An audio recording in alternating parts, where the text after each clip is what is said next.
მშვიდობისა. ეს საქართველოს პირველი არხია, თქვენ უყურებთ გადაცემას პირადი ექიმი მარი მალაზონია ჟესტურ ენაზე თარგმანით. ჩვენ ადამიანზე ვსაუბრობთ და ვსაუბრობთ უკვე ძალიან დიდი ხანია. დიახ, დღეს, როდესაც 30 დეკემბერს ხვდებით ერთმანეთს, აუცილებლად უნდა გავიხსენოთ თარიღი და მომენტი, როდესაც საქართველოს ტელევიზია დაიბადა და დაიბადა სწორედ ამ საზოგადოების წიაღში, როდესაც 1956 წელს პირველად წინასახელწლო დღეებში საზოგადოებამ ცისფერი ეკრანიდან მოусმინა პირველ წელიწამყვანებს. მე ამ ტელევიზიასთან ძალიან დიდი გზა მაკავშირებს, ძალიან დიდი მონაკვეთი ჩემი ცხოვრების და წარმოუდგენელია, როდესაც ვამბობ ხოლმე, მაგრამ დღეს უკვე ნამდვილად შემიძლია გითხრათ, რომ ლამის 30 წელს გადააჭარბა ამ ურთიერთობის გამოცდილებამ და ამ გამოცდილებამ ძალიან ბევრი რამ შეცვალა. არა მარტო ჩემთვის, არა მარტო ისტორიულ ჭრილში მოვლენების თვალსაზრისით, არამედ მე ვფიქრობ ჩვენი და საზოგადოების ურთიერთობის თვალსაზრისით. ძალიან ბევრი რამ შეიცვალა სამედიცინო ცოდნასთან დაკავშირებით და მთელი ამ 30 წლის მანძილზე, როდესაც მე ადამიანებს ვუყვებოდი ჯანმრთელობაზე. ადამიანებს ვუყვებოდი საკუთარ ორგანიზმზე, ანუ საკუთარ თავზე ვუყვებოდით ჩვენ ყოველთვის ჩვენს ჯანმრთელობასა და ჩვენს კეთილდღეობაზე, ჩვენს სულიერ, მენტალურ, ფიზიკურ მდგომარეობაზე, ჩვენ ვითვალისწინებდით ყოველთვის ურთიერთობას, რომელიც ყველაზე ფასეულია, ჩვენი და მაყურებლის ურთიერთობას. არ აქვს მნიშვნელობა, რა ერქვა იმ გადაცემას, რომელსაც მე ვუძღვებოდი, ჯანმრთელობა, ოჯახის ექიმი, ჰიგია, ყველა შემთხვევაში ეს იყო ურთიერთობა, რომელმაც შექმნა ჩვენთვის დაუვიწყარი ისტორიის ფურცლები და რაც მთავარია, შექმნა განსაკუთრებული ცოდნა და გამოცდილება, როდესაც საზოგადოება არის ბევრად უფრო ინფორმირებული, ბევრად უფრო მომზადებული და მან ძალიან კარგად იცის, რომ ნებისმიერი დაავადების შემთხვევაში ვისწავლოთ საკუთარი ორგანიზმი, ვისწავლოთ პრობლემა გვეხმარება უკეთ თანაცხოვრებაში იმ სატკივართან, რომელიც შეიძლება გვაქვს და რომლის გადალახვა ან თავიდან აცილება კონკრეტული ცოდნით შეგვიძლია.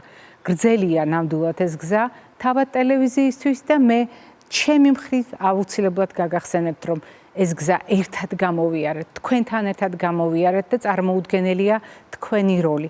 წარმოუდგენელია და ძალიან ფასეული ყველა იმ კოლეგის მნიშვნელობა და როლი, ვინც ამ პროგრამის ისტორიაში თავისი წვლილი შეიტანა. და ყველაზე მნიშვნელოვანი ალბათ არის ის, რაც ჩვენი საზოგადოებისთვის დარჩება ამ ისტორიიდან, ურთიერთობიდან დარჩება, ეს არის ცოდნა, რომელმაც მე ვფიქრობ, საზოგადოება დღეს უფრო ინფორმირებულად აქცია, ვიდრე იყო გუშინ და ხვალ კიდევ უფრო ინფორმირებული იქნება, ვიდრე არის დღეს და ეს ყველაფერი მტკიცებითი თანამედროვე მედიცინის ჭრილში ასე იყო ყოველთვის, ასეა დღეს და ასე იქნება ამ გადაცემის ისტორიაში. ეს იყო განსაკუთრებული დაბადების დღე, რა თქმა უნდა, 1956 წელს და დღევანდელი დაბადების დღე, ეს არის საბაბი იმისთვის, რომ კიდევ ერთხელ გადავავლოთ თვალი ჩვენს ისტორიას და რა თქმა უნდა, გავაგრძელოთ საუბარი ჩვენი გადაცემის ძირითად თემაზე, გავაგრძელოთ ჩვენ სტუმართან ერთად.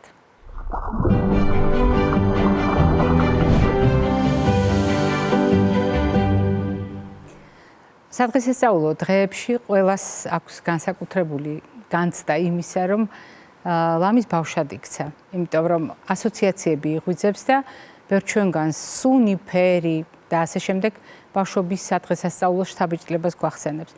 ზოგჯერ წინააღმდეგობრივია ჩვენი განცდა და უფროსები განსხვავებულად შეიძლება აღვიქვამდეთ თარიღებს, მოვლენებს, დღესასწაულებსაც კი და ამისთვის უამრავი საფუძველი გვაქვს, მაგრამ ბავშვებისთვის დღესასწაული არის განსაკუთრებული საბაბი, თავი იგრძნონ ბედნიერად და ჩვენ უფროსებს მხოლოდ ის გადაგვრჩენია, რომ ამის წინაპირობა მათ შევქმნათ და ჩვენ შევუწყოთ ხელი იმას, რომ ჩვენ შვილებს გქონდეთ ზეიმის განცდა. და ამ ზეიმის დროს ძალიან ხშირად პრობლემას შეიძლება შექმნას საკვებმა და განსაკუთრებით დღესასწაულთან ასოცირებულმა კონკრეტულმა პროდუქტებმა, რომელიც შეიძლება არც თუ ისე სასარგებლო იყოს ჩვენი შვილების პირის ღრუსთვის. აი ამ თემასთან დაკავშირებით დღეს წინასახელწლოდ შევიკრიბეთ და ვისაუბრებთ ჩვენს კოლეგასთან ერთად, რომელიც გახლავთ ექიმი სტომატოლოგი, მედიცინის დოქტორი ქალბატონი სოფო სამხარაძე. სოფო, გამარჯობა. მოგესალმებით, მარი. დიდი მადლობა მოწვევისთვის. მადლობა თქვენ მობრძანებისთვის და მადლობა ჩვენთან მრავალწლიანი მეგობრობისთვის. თქვენ ბევრი პატარა ყავთ სახლში და როგორ ახერხებთ მათთან ურთიერთობას? გამოდის სტომატოლოგის პოზიციიდან კვების, ასე ვთქვათ, რეგულირება განსაკუთრებით სადღესასწაულო დღეებში არის თუ არა ეს საერთოდ ტენდენცია თქვენს ოჯახშიც, როდესაც პატარები ძირითადად კბილეულს მიირთმევენ? რა თქმა უნდა, ჩვენთანაც იგივე გამოწვევებია და ვცდილობთ რაღაცნაირად მოვაგვაროთ. ჩემი პატარა უკვე დღეებს ითვლის, რომ ბევრი ტკბილეული ექნება ამ პერიოდში. ეს უმცროსი. უმცროსი, რომელიც არც თუ ისე პატარა, უკვე 8 წლისაა, მაგრამ რეალურად ნამდვილად ამის გამო ითვლის დღეებს. ერთ-ერთი მიზეზი ეს არის. რა თქმა უნდა, ვცდილობ, რომ შევზღუდო, მაგრამ რაღაცა გარკვეული წესების დაცვით. მეც როგორც თქვენ აღნიშნეთ შესავალში, ეს დღესასწაულის შეგრძნება მინდა, რომ რადგან ასოცირდება უკვე ტკბილეულთან, მაინც გარკვეულწილად შევუნარჩუნოთ კი რამდენიმე დღე და კი და ჩვენი საუბარი ზუსტად ამას ეფუძნება, რომ ჩვენ კი არ ავკრძალოთ, არამედ მაქსიმალურად უსაფრთხოდ გავიაროთ აი ამ დღეებში. ჩვენი შვილებისათვის უსაფრთხოდ იმ რეკომენდაციების და ცოდნის გათვალისწინებით, რაც არის. ყველაზე მაღალი რისკი, რაც იქმნება ბავშვებისთვის, როდესაც მაგალითად ჩურჩხელა, გოზინაყი, სხვადასხვა სახის კარამელი, რომელსაც მიირთმევენ. ყველაზე მეტ პრობლემას ეს პროდუქტები მხოლოდ ჩაქრით ქმნის თუ კიდევ არის რაღაც ფაქტორები, რომელიც უნდა ვიცოდეთ. დიახ, ანუ თუ ჯამრთელია პირის ხრუ და კბილები ჯამრთელია, რა თქმა უნდა, შაქრის ეს მაღალი შემცველობა მაინც არასასიამოვნოა და არასასურველია. იმიტომ რომ ვიცით, რომ ნახშირწყლების ესეთი ჭარბი მოხმარება ხელს უწყობს კბილის მაგარი ქსოვილების ჯერ დემინერალიზაციას, ანუ მინერალებისგან დაცლას და თუ ეს პროცესი რაღაცნაირად ძალიან დიდხანს გაგრძელდა, შემდგომში უკვე კარიესული დეფექტების წარმოქმნას. აქედან გამომდინარე, შემცველობა ერთი. მეორე, რაც თქვენ ახსენეთ, კარამელი, გოზინაყი, საკმაოდ წებვადია თითოეული, ასე ვთქვათ, ამ ტკბილეული შემადგენელი კომპონენტი და ჩვენ არ გვიყვარს დიდი ხნით დაყოვნება პირის ხრუში რაიმე ნახშირწყლოვანი პროდუქტის, იმიტომ რომ როდესაც დიდხანს ყოვდება ეს პროდუქტი, მუდმივად რისკის ქვეშ არის ჩვენი მაგარი ქსოვილები. ამიტომ ესეთი წებვადი სასმუსნაო ტკბილეულიც არც თუ ისე სასურველია და რა თქმა უნდა გააჩნია დღეში რამდენჯერ რა ინტენსივობით მოხდება აი ამ ტკბილეულის მოხმარება. ერთი რომ შეიძლება კბილს მიეწებოს და იმ უბანზე ვთქვათ ცოტა დიდხანს გაჩერდეს და ცუდია და მეორე თუ დღის განმავლობაში მრავალჯერადად ხდება ასეთი პროდუქტის მოხმარება, თავისთავად ესეც რისკებს ძალიან გვიზრდის. თქვენ როდესაც ახსენეთ, ჩვენ არ გვიყვარს, იგულისხმეთ თქვენი პროფესიის დამოკიდებულება, სტომატოლოგების დამოკიდებულება, რაც მე ვფიქრობ ფართო საზოგადოებისთვის გასაგებია. მაგრამ როდესაც ახსენეთ არა უბრალოდ პროდუქტის სახეობა, არამედ მისი რაოდენობა და მრავალჯერადი გამოყენების რისკი, ეს ზუსტად ის პერიოდია, როდესაც ყველა თქვენ მიერ ჩამოთვლილი და ნახსენები ფაქტორი ერთად იყრის თავს. შესაბამისად, არის თუ არა განსაკუთრებით გასათვალისწინებელი რაღაც პრობლემის მქონე ბავშვებში. ანუ თქვენ ახსენეთ, რომ ეს პრაქტიკულად ჯამრთელი პირის ხრუს შემთხვევაში ზრდის რისკს. სად არის ყველაზე მაღალი რისკი ამ პროდუქტების მოხმარების შემთხვევაში? რამდენიმე სიტყვით რომ მშობლებს გავახსენოთ. დიახ, რა თქმა უნდა, თუ უკვე ჩვენ გვაქვს ჩამოყალიბებული პრობლემა, ვიცით, რომ ბავშვს ერთი ან რამოდენიმე კბილი კარიესით აქვს უკვე დაზიანებული და ეს პერიოდი დაემთხვა, როდესაც უკონტროლო მოხმარება იწყება ტკბილეულს, მით უმეტეს ისეთი ცოტა კბილზე ადვილად ფიქსირდება ეს ტკბილეული, თუ ესეც მოვიხმართ, ნახეთ, პირველი რაც შეიძლება, თუ მანამდე ბავშვს კბილი არ ტკიოდა, ამ ტკბილეულის კბილის ზედაპირზე, აი იმ დაზიანებულ ზედაპირზე მიწებებით და დიდხანს დაყოვნებით შეიძლება ეს სუბიექტური ტკივილი ტკივილის სახით წარმოიქმნას, ამას ვეძახით მიზეზობრივ ხასიათის ტკივილს, ანუ ის საკვები როდესაც არის ხრუში, სანამ არ მოცილდება, კბილის ნერვი, რომელიც სარძევე კბილებსაც ჩვეულებრივი აქვს, ესეთ ჩვენ პულპას ვეძახით, მაგრამ ეს მოიხსენიება როგორც ნერვი, ის რეაგირებს ამ გამღიზიანებელზე და შესაბამისად შეგრძნებებიც აღარ აყოვნებს ბავშვის მხრიდან და ამიტომ შეიძლება ეს სადღესასწაულო პერიოდი სრულიად არასასიამოვნო პერიოდი ინციდენტით, ასე ვთქვათ, დასრულდეს. ასევე ძალიან მნიშვნელოვანია თუ ეს დაზიანება ცოტა კიდევ უფრო მოცულობითი და დიდია, შეიძლება აი ამ მყარი ტკბილეულის მომხმარებამ გარკვეული უბნის დაზიანება, კედლის დაზიანება და კბილის კედლის ჩამოტეხვაც გამოიწვიოს. არც ეს არ არის, ასე ვთქვათ, გამონაკლისი შემთხვევები ჩვენი აი ახალი წლის შემდგომი პრაქტიკის პერიოდში ხოლმე, ესეც სუფთა მექანიკურად შეიძლება დაზიანდეს უკვე დასუსტებული და დათხელებული მინანქრის გარკვეული უბნები. როდესაც ჩვენ საუბრობთ ხოლმე რისკებზე, არის თუ არა გამოცდილება, რომ სადღესასწაულო დღეებში ბავშვები ყველაზე კეთილსინდისიერები რომ არიან პირის ღრუს ჰიგიენასთან დაკავშირებით, არის თუ არა იმის რისკი, რომ ეს ჰიგიენა მათაც კი დაივიწყო? კი, სამწუხაროდ ესეც არის. ეს არის დარგის გამოცდილება, ხო? კი, ნამდვილად ესეა, იმიტომ რომ აი ამ შედეგებს ჩვენ ვნახულობთ ხოლმე გარკვეული აი დღესასწაულების შემდეგ აი პირდაპირ შეხება გვაქვს და სულ ვცდილობთ და რეკომენდაციას ესეც ვაძლევთ ჩვენ მშობლებს, რომ აი სანამ ბავშვი ძალიან ზოგადად ყოველდღიურ რეჟიმში, სანამ ბავშვი ძალიან დაიღლება. თუ იცით, აი ბოლო ულუფას როდის მიირთმევს, მაშინვე შეეცადეთ, რომ ეს პირის ღრუს ჰიგიენა ინდივიდუალურ ჩაიტაროთ, ანუ კბილები გამოიხეხოს, რაც საჭიროა, გაიკეთოს, რომ არ დაელოდოთ, კი ვამბობთ ხოლმე დილას, საღამოს და ძილის წინ, მაგრამ აუცილებელი არა ეს მოხდეს ძილის წინ. აუცილებელია, რომ ბოლო კვების შემდეგ ეს ყველაფერი გასუფთავდეს და აი უკვე რამდენიმე საათში ბავშვი უკვე დაეძინება, დაეზარება ამ ყველაფრის სრულფასოვნად ჩატარება, რისკები ბევრად ნაკლები იქნება და ალბათ სადღესასწაულო პერიოდში ესეც ხაზგასასმელია, რომ თუ მოახერხებთ საღამოს, აუცილებელია სანამ ბავშვი აქტიურია თვითონაც შეძლებს თქვენი დახმარებით ამ ყველაფრის გაკეთება შევასრულოთ ეს რიტუალი, რომელიც აუცილებლად რიტუალი უნდა იყოს და ჩვენს ყოველდღიურობაში დანერგილი უნდა იყოს და ნუ შემდგომში შეიძლება რაღაც პერიოდის მერე, ანუ მთლიანად უგუველყოფას ჯობია რომ ჩატარებული იყოს და მე კიდე რაღაც ცოტათი დავარღვიოთ. მაგრამ ეს მხოლოდ სადღესასწაულო დღეებში.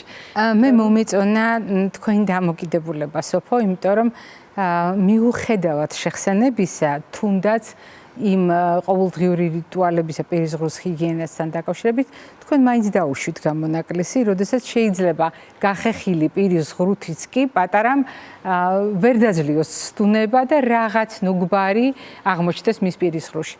თუმცა აქ არის კიდევ ერთი ძალიან მნიშვნელოვანი საკითხი. ჩვენ ყოველთვის ვეძებთ ხოლმე ალტერნატივებს მდგომარეობის შემსუბუქებისთვის და განსაკუთრებით იქ, სადაც ვიცით რისკები.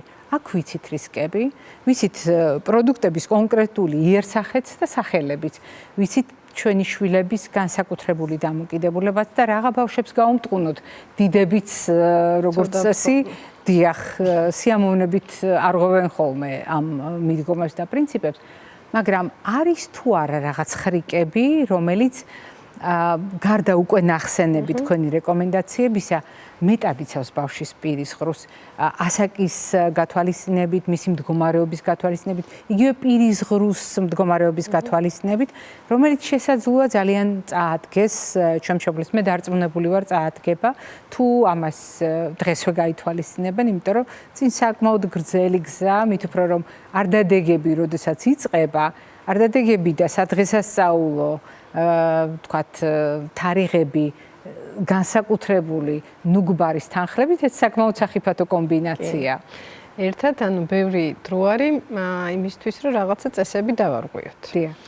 ამიტომ ასევე მესმის მშობლების, რომ საერთოდ აკრძალვა ამ პერიოდში ნებისმიერი ტკბილეულის ნუგბარის არ გამოუვათ, მაგრამ როგორმე ესეთი რეკომენდაცია არაერთხელ გაჟღერებულა ჩვენი საუბრისას, მაგრამ აი ძირითადად კვების მიღების შემდეგ დესერტის სახით რომ მივცეთ ბავშვებს თუნდაც ეს ტკბილეული და ის სურვილი, დიახ, აი სურვილი მოიკლას, რომ ნამდვილად მიიღო ეს სადღესასწაულო ნუგბარი და შემდგომში შევეცადოთ, რომ თუნდაც 2 საათი წყლის მეტი აღარაფერი არ მივაწოდოთ. თუ აი ამ შუალედების დაცვა შევძლებთ ჩვენ, გარკვეულწილად ნერწყვს მიეცემა იმის საშუალება, რომ ეს დარღვეული რაღაც წონასწორობა აღდგეს და კბილები იყოს ნაკლები რისკის ქვეშ.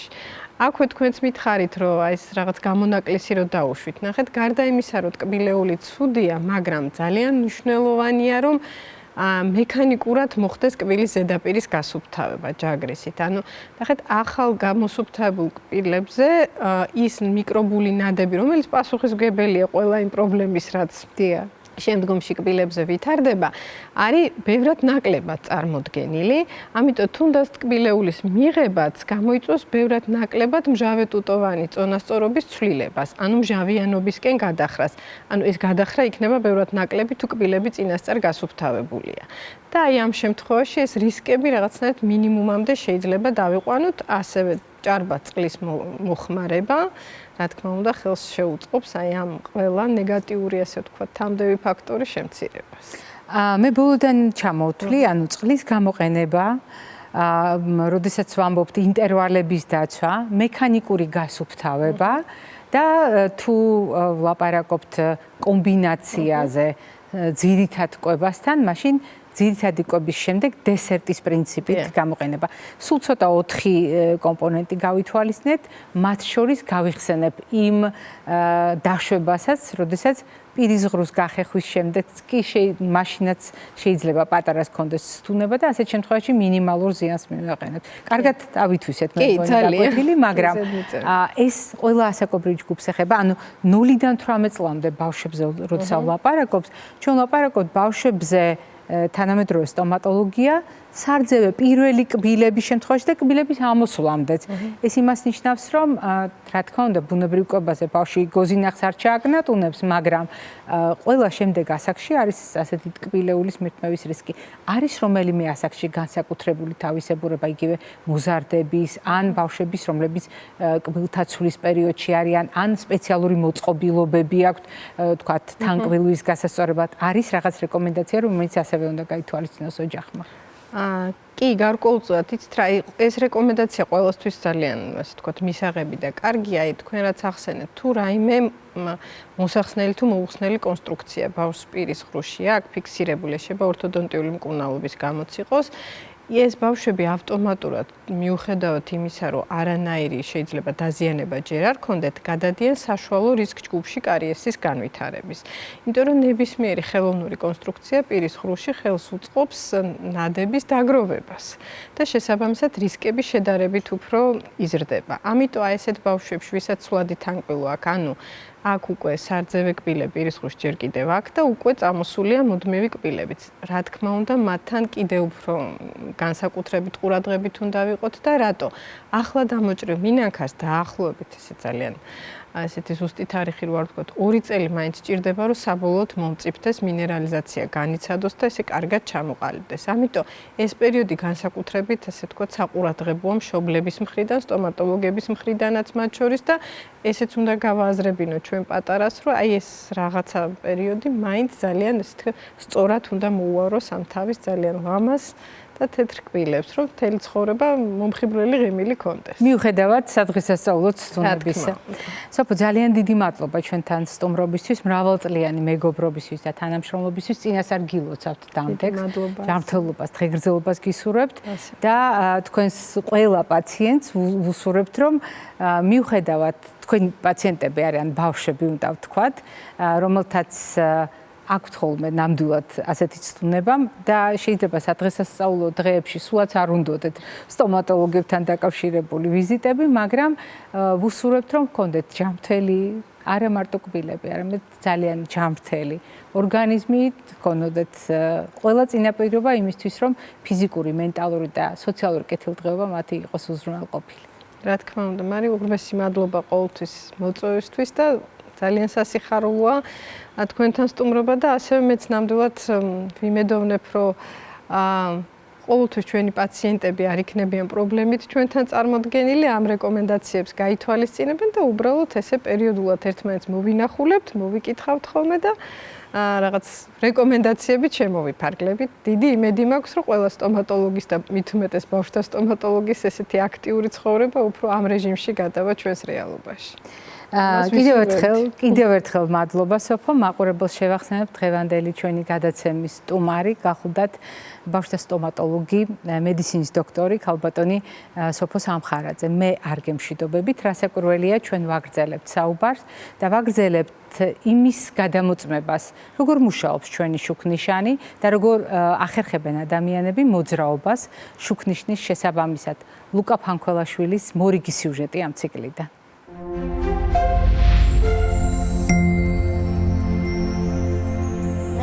დავთადილ სვანაძე. მე ვარ ასო ხვედელიძე. მე ვარ გიორგი უნდილაშვილი. მე ვარ მატო ჟღენტი. აქ დამხვდა მწვანე ყვითელი და წითელი ფერი.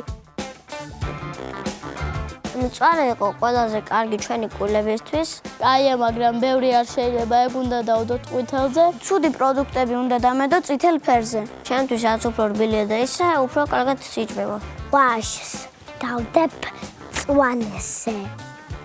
დავდებ მწვანე ფერზე. ვაშლი სასაგებოა.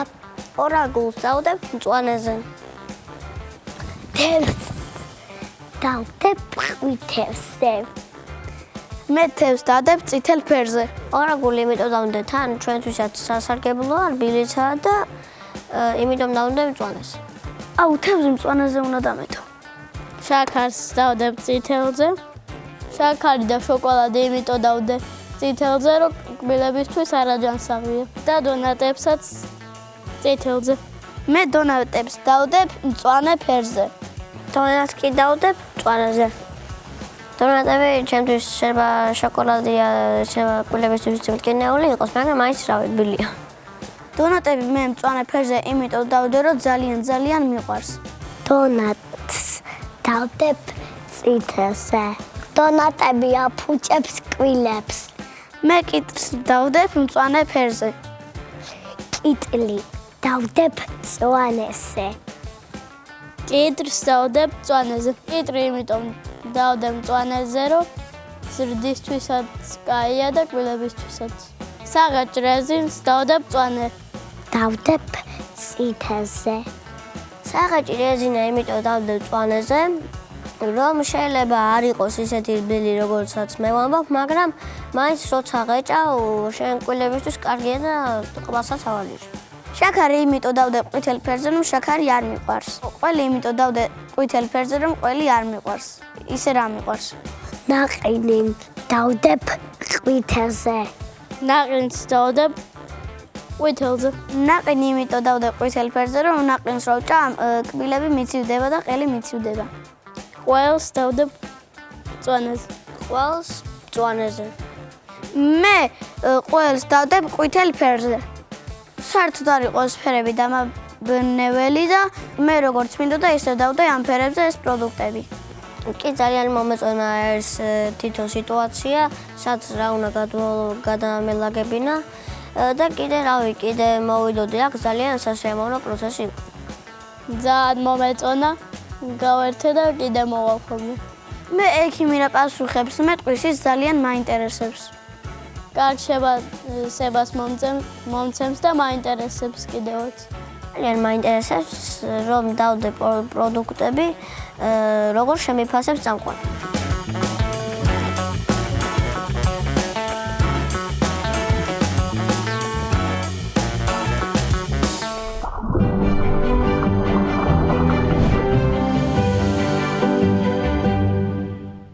ძალიან მნიშვნელოვანია ეს კომპონენტი ჩვენი გადაცემისთვის. არა იმიტომ, რომ კვებითი შუქნიშანი არის ჩვენს კონცეფციის საფუძველი, რასაკვირველია, ეს ქმნის განსაკუთრებულ ამინდს ყოველთვის ნებისმიერ თემასთან მიმართებაში, მაგრამ თუ ჩვენ ვლაპარაკობთ მაგალითად ახალგაზრდების, ბავშვების, სხვადასხვა ასაკობრივი ჯგუფის ადამიანების ჩართულობაზე, საუბრობთ სხვადასხვა პროფესიის მქონე ადამიანების ჩართულობაზე, ჩვენ ვამოწმებთ, როგორ მუშაობს ჩვენი კვებითი შუქნიშანი, როგორი დამოკიდებულება აქვს ადამიანებს იმ ცოდნის მიმართ, რომელიც შუქნიშნის მიღმა დაშიფრულ საიდუმლოს გულისხმობს და რომელიც ყოველდღიურ ჩვენს კვებას უკავშირდება.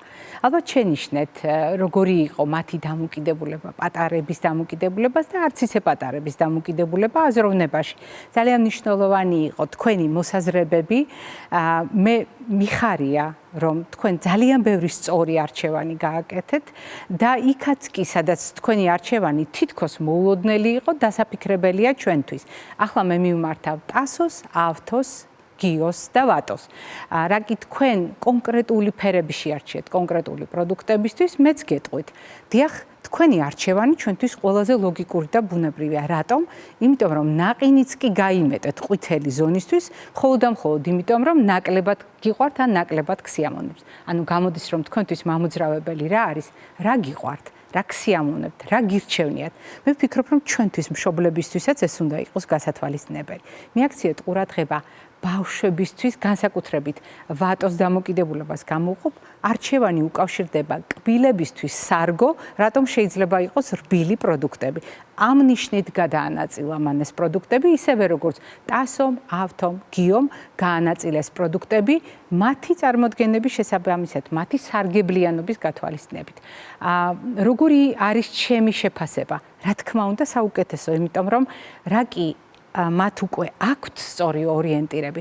რაკი მათ ძალიან ბევრი პროდუქტისთვის ძალიან სწორად აირჩიეს ფერი, როგორც დააბინავეს ეს პროდუქტები, მე დარწმუნებული ვარ, ყველა შემდეგი არჩევანი, ყველა შემდეგი ეტაპი დაკავშირებული იქნება ახალცოდნასთან და ეს მხოლოდ დაეხმარება მათ იმისათვის, რომ ჩამოუყალიბდეთ სწორი ჩვევები კვებასთან დაკავშირებით. ჩვენ კი რასაკვირველია, კვებით შუქნიშნით გავაგრძელებთ.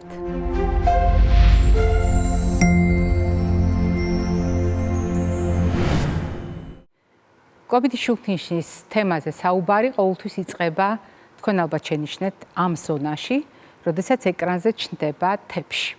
და თქვენ ლოგიკურადაც გიჩნდებათ ალბათ ხშირად კითხვა, როგორ შეიძლება ყველა თემას მიესადაგებოდეს ასეთი რეკომენდაცია.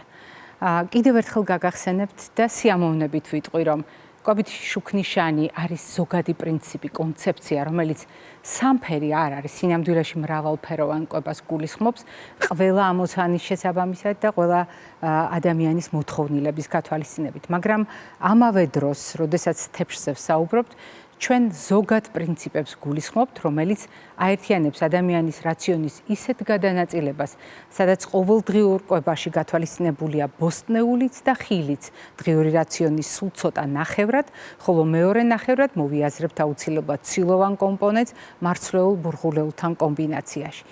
როდესაც ბავშვებზე ვსაუბრობთ, ჩვენ განსაკუთრებული სინაზით ვარჩევთ ხოლმე რეკომენდაციებს, ძალიან დიდი სიფრთხილით იმისთვის, რომ ყველა სიტყვა მხოლოდ სიკეთე მოუტანოს ჩვენს პატარებს. ასე ვიქცევით ზოგადად ყველა შემთხვევაში, მაგრამ თუ ჩვენ საუბრობთ ბავშვის პირის ღრუს ჯანმრთელობაზე, ვარგისია თუ არა ასეთი რეკომენდაცია.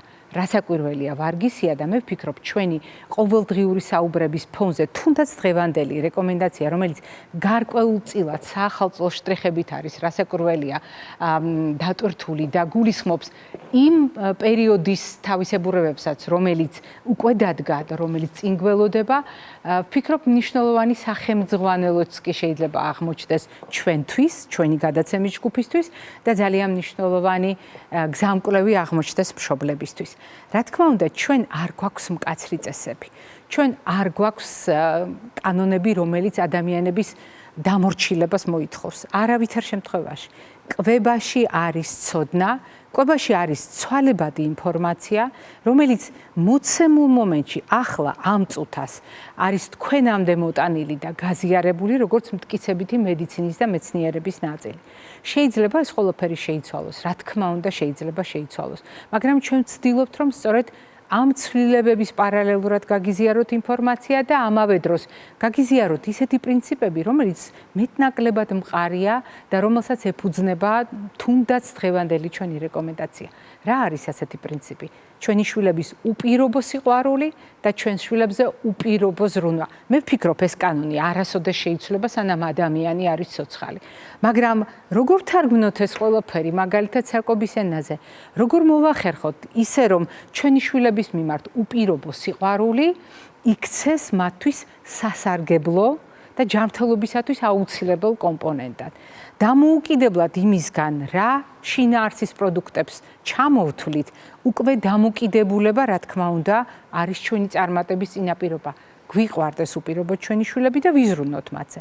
მაგრამ ეს სიყვარული შეგვიძლია კვების ენაზე ვთარგმნოთ. აღმოჩნდა, რომ შეგვიძლია სადღესასწაულო დღეებში ეს არის უხვი დატვირთული პროდუქტებით რაციონი, მაგრამ მეორე მხრივ ეს არის ფრთხილად შერჩეული ძალიან სწორი პრინციპების გათვალისწინებით შვილებისთვის სასარგებლო, ჩვენი ბავშვებისთვის სასარგებლო კომპონენტების ჩართვით. და აი ასეთ შემთხვევაში აუცილებლად გაგახსენებთ, როგორიც არ უნდა იყოს სადღესასწაულო დღეები, როგორიც არ უნდა იყოს არჩევანი პროდუქტებისა, როგორიც არ უნდა იყოს ჩვენი სურვილი გავათამამოთ ჩვენი შვილები. როგორიც არ უნდა იყოს ჩვენი პატარების ცდუნება მაქსიმალურად ბევრი ტკბილეული და ნუგბარი მიირთვან და არ მიირთვან ჩვენ მიერ შეთავაზებული სასარგებლო პროდუქტები, არ დაგავიწყდეთ ჩვენი კვებითი შუქნიშანი. შუქნიშანი, რომელიც არის პირობითად სამფერი, მაგრამ წარმოიდგინეთ, რამდენ სასარგებლო პროდუქტს იტევს თუნდაც ჩვენ სტუდიაში და რამდენი შესაძლებლობა აქვს საკვებს, რომელსაც შეუძლია ბავშვები მოამარაგოს ენერგიით, აუცილებელი საკვები ნივთიერებებით, მათ შორის ენერგეტიკულად დატვირთული ცილებით, ცხიმებით, ნახშირწყლებით, მინერალებით, ვიტამინებით, ბიოლოგიურად აქტიური ნივთიერებებით. როდესაც ჩვენ საახალწლო რაციონზე ვსაუბრობთ, ჩვენ ვითვალისწინებთ, რა თქმა უნდა, ტრადიციულ ნუგბარს. და თქვენ უკვე მოისმინეთ გადაცემაში ტრადიციული ნუგბარი რა გავლენას ახდენს პირის ხრუზე. მე ჩემი მხრივ გაგახსენებთ, არ დაგავიწყდეთ ის, რაზედაც ამ დღეებში ბევრს საუბრობდით, არ დაგავიწყდეთ ბავშვის რაციონში შესაძლო შემცველობა, მაგალითად აფლატოქსინების, რომელიც არასათანადოდ შენახული ან არასათანადოდ გამოყენებული ნიგვზისა და სხვა თხილეულის შემთხვევაში და სხვა კაკლების შემთხვევაში არის გასათვალისწინებელი. სხვათა შორის ეს ეხება ყავასაც და ბევრ სხვა პროდუქტებს, რომელშიც შეიძლება იყოს ცხიმი. მიწის თხილსაც ეხება ეს სხვათა შორის, მიუხედავად იმისა, ის არ არის კლასიკური გაგებით თხილი და ის პარკოსნების წარმომადგენელია. მოკლედ, ყველაფერი, რაც ცხიმს შეიცავს, შეიძლება ტვირთად ექცეს ჩვენს პატარებს, თუ ამ პროდუქტებში აღმოჩნდება აფლატოქსინი, რომელიც ობის ნაწილია, რომელიც უпростоრად მიკოტოქსინების სახეა, ანუ სოკოვანი დაავადების შედეგად ვითარდება, სოკოთი ინფიცირების შედეგად ვითარდება და გასათვალისწინებელია ამ დროს ყველა ამძაღებული პროდუქტის ამოღება რაციონი და ყველა დაძველებული პროდუქტის გნებავთ გოზინაყის, გნებავთ ჩურჩხელის შემადგენლობაში. გასათვალისწინებელია აგრეთვე ალერგიის რისკები ბავშვების შემთხვევაში და აქ ნიგოზით შეიძლება იყოს ბრალდებული და გოზინაყი თავად როგორც კომბინაცია თაფლისა და ნიგზისა. გაითვალისწინეთ აგრეთვე ჩურჩხელასთან დაკავშირებული რისკები, რომელიც ასევე გულისხმობს აფლატოქსინს და მიაქციას ასევე ყურადღება, თუ არა კეთილსინდისიერად არის ჩურჩხელა მომზადებული, ბევრი შაქრითა და სხვადასხვა სახის ფერადი კომპონენტით, ეს არ არის ტოლფასი ჩვენი ტრადიციული ჩურჩხელისა, რომელიც ყურძნის ტრადიციული ნატურალური ბადაგითა და ნიგვზით მზადდება. რა თქმა უნდა, ისიც ძალიან ტკბილი პროდუქტია, მაგრამ იქ სადაც დამატებულია საღებავი, უამრავი შაქარი და სხვა კომპონენტები პროდუქტის ხანგრძლივად შესანახად, რისკი გაცილებით მაღალია. გაითვალისწინეთ აგრეთვე ჩირების გამოყენება. დიახ, თანამედროვე ტექნოლოგია გვაძლევს საშუალებას რამდენიმე საათში მივიღოთ ჩირი. მე გაგახსენებთ იმ თემას, რაზედაც მაგალითად თაფლის ადუღებაზე გესაუბრებოდით გოზინაყის შემთხვევაში. როდესაც თაფლს ვადუღებთ, შევთანხმდით, რომ რაც უფრო დიდხანს თუ ხტუხებს ეს პროდუქტი, მით მეტია მასში ჰიდროქსილმეთილფურფუროლის შემადგენლობა, მარტივად რომ ვთქვათ, ფურფუროლის, რომელსაც მაინდამაინც კარგი გავლენა არ აქვს ჩვენს ორგანიზმზე. ის არ არის კლასიკურად კანცეროგენი, მაგრამ თანამედროვე კლასიფიკაციაში მესამე ჯგუფის რისკის ფაქტორია, ანუ პოტენცია აქვს, რომ იქცეს ის კანცეროგენად, თუ დიდი რაოდენობით იქნება გამოყენებული. თანამედროვე კოდექსის მიხედვით და ჩვენ კვებაში გვაქვს კოდექს ალიმენტარიუსი, განსხვავებით იურისტებისაგან, რომელშიც განსაზღვრულია, რომ ნატურალურ თაფლში არის 15 მილიგრამ კილოგრამზე ნაკლები დაახლოებით ამ ნივთიერების შემცველობა. 40-ის ქვემოთ თანამედროვე კოდექსით დაშვებულია. ყველა დანარჩენ შემთხვევაში აუცილებლად რისკის, უბრალოდ როგორც რისკ ფაქტორს ისე უნდა შევხედოთ და მივაქციოთ ყურადღება, როგორ არის დამზადებული ჩირები. მოკლე დროში გამოშრობით, ანუ ძალიან მაღალ ტემპერატურაზე, ტკბილი პროდუქტების გარდაქმნით, დიახ, ასეთ შემთხვევაშიც გვექნება ფურფუროლი. მაგრამ თუ არის მამა-პაპური წესით, აქ ჰიგიენის საკითხებია და ყველა შემთხვევაში გვჭირდება ჩირების გარეცხვა. ისევე როგორც საწარმოო წესით მიღებული ჩირების შემთხვევაში, რომელიც ფერის შესანარჩუნებლად, აგრეთვე ხანგრძლივად შესანახად მუშავდება ხშირად ისეთი ნაერთებით, როგორიც გახლავთ გოგირდის დიოქსიდი, ანუ გოგირდნაერთი, რომელიც განსაკუთრებით საყურადღებოა ალერგიის მქონე ბავშვებისთვის და ძალიან ფრთხილად უნდა ვიყოთ, იმიტომ რომ სწორედ ამ ნაერთით დამუშავებულმა პროდუქტმა, არა თვითონ პროდუქტმა, არამედ ამ ნაერთით დამუშავებულმა პროდუქტმა, ამ ნაერთის შემცველობის გამო შეიძლება ალერგიული რეაქციის პირისპირ დააყენოს. ასეთ შემთხვევაში რას ვაკეთებთ? ჩირების გარეცხვა გვიცავს ამ ნივთიერებებისაგან ნაწილობრივ დიახ. თუ თერმულად დამუშავება ხდება ამ პროდუქტების, მაგალითად ფლავის შემადგენლობაში, მაგალითად სხვა პროდუქტის შემადგენლობაში, შემცველობა კიდევ უფრო იკლებს. თუმცა გაითვალისწინეთ იმ ნივთიერებასთან დაკავშირებული რეკომენდაცია, რაზედაც წეხან უკვე მოგახსენეთ. როდესაც ჩვენ ვსაუბრობთ ბავშვებზე, სადღესასწაულოდ უამრავი ტკბილი წვენი არის ხოლმე მათი მხედველობის ველში და ეს არის ბავშვებისთვის ცდუნება. მაგრამ ხილის წვენის საწარმოო წესით, რომელიც ძალიან დიდხანს ძლებს შეთავაზება შვილებისთვის, არ არის უკეთესი არჩევანი ვიდრე სხვა ტკბილი სასმელების. რადგან ასეთ შემთხვევაში შაქრის შემცველობა ძალიან მაღალია და ასევე უქმნის ეს ყველაფერი ბავშვის პირისღრუს რისკს. განსაკუთრებით გასათვალისწინებელია ის, რომ ხილის წვენის მოხმარება არ არის ხილის მირთმევის ჩვევის წახალისება. უფრო მეტიც, თუ ჩვენ ვლაპარაკობთ 4 წლამდე ასაკის ბავშვებზე, სადაც მაგალითად 1000 კილოკალორიას მოიხმარენ და ერთი ჭიქა ხილია რეკომენდებული, ასეთ შემთხვევაში ჩვენ ასევე უნდა გავითვალისწინოთ ასაკის მატება და ასაკის მატების ჭრილში მაგალითად ისეთი რეკომენდაციები, რომელიც უკავშირდება მაგალითად ბავშვის შემთხვევაში გაზრდილ რაოდენობას ხილისა 2 ჭიქამდე. მაგრამ როდესაც წვენზე ვსაუბრობთ, რა თქმა უნდა, ერთია ხილის შემადგენლობაში სხვადასხვა ნივთიერების მიღება და მეორეა კონცენტრირებული წვენების სახით. წვენი და ხილი ტოლფასი არ არის ერთმანეთის. უფრო მეტიც, როდესაც ბავშვს თავაზობთ გარკვეული რაოდენობით ხილს, ჩვენ შეგვიძლია მხოლოდ ნახევარი ულუფა შევთავაზოთ. ასეთ შემთხვევაში წვენის სახით. ანუ თუ ერთ ჭიქაზეა ლაპარაკი, მაგალითად, ნახევარი ჭიქა იყოს მხოლოდ წვენი და ყველა დანარჩენი უნდა შეივსოს მაგალითად ხილის მეშვეობით. და ასეთ შემთხვევაში ბავშვის ორგანიზმი დაცული იქნება სხვა რისკებისგან. ხოლო რაც შეეხება ისეთ პროდუქტებს, რომელიც კბილს ძალიან ადვილად ეკრობა, ჩვენ ამაზე უკვე ვისაუბრეთ, ძალიან მნიშვნელოვანია იმის გათვალისწინება, რომ ბოსტნეული და ხილი, განსაკუთრებით ბოსტნეულის ჩართულობა თუნდაც სადღესასწაულო რაციონში ძალიან გვეხმარება პირისღრუს დაცვაში, ზოგადად უფროსებსაც განსაკუთრებით წაადგება პატარებს. მით უფრო რომ ჩვენ უნდა გავიხსენოთ, როგორ გამოიყურება საახალწლოდ ჩვენი პატარების არჩევანი. ეს არის სხვადასხვა სახის ტკბილეული და განსაკუთრებით მნიშვნელოვანია, რომ მათ მოსწონთ სხვადასხვა ტიპის ტკბილეული, განსაკუთრებით მაგალითად ტკბილეული, რომელიც ძალიან ადვილად ცვლის ბავშვების პირისღრუს მჟავატუტიანობას, ეკრობა ბავშვების კბილი ზედაპირს და თავის გავლენას ახდენს რბილ ქსოვილებზეც. ასეთ შემთხვევაში შოკოლადი თუ კანფეტი ჩვენ და შევთანხმდეთ, რომ არჩევანი ჯობს შოკოლადის სასარგებლოდ, იმიტომ რომ შოკოლადი ჩვენი ორგანიზმის ტემპერატურაზე ადვილად დნება და ნაკლებად მიეკრობა ბავშვების კბილის ზედაპირს. თუ მასში არ არის სხვა შემადგენელი კომპონენტები. მაგრამ აქაც უნდა გავითვალისწინოთ იმ ბავშვების მდგომარეობა, რომელთაც შეიძლება ქონდეს ჯანმრთელობასთან დაკავშირებული რისკები. მათ შორის, როდესაც თხილეულს, მათ შორის, როდესაც სხვადასხვა სახის პროდუქტს მივირთმევთ, ჩირების სახით, გამომშრალი პროდუქტების სახით, რადგან ჩირი, რომელიც არის უნიკალური ნაკრები სხვადასხვა სახის მინერალების, ნაკლებად გამოირჩევა მაგალითად ვიტამინების შემცველობით, ის არის ძირითადად როგორც მინერალების შემავსებელი, ძალიან მაღალკალორიული პროდუქტი, რომელსაც აქვს შაქრის ძალიან მაღალი შემცველობა. ეს უნდა უფროსებმაც გავითვალისწინოთ და პატარებმაც გაითვალისწინოთ. და კიდევ ერთი ძალიან მნიშვნელოვანი საკითხი პირისღრუს დასაცავად.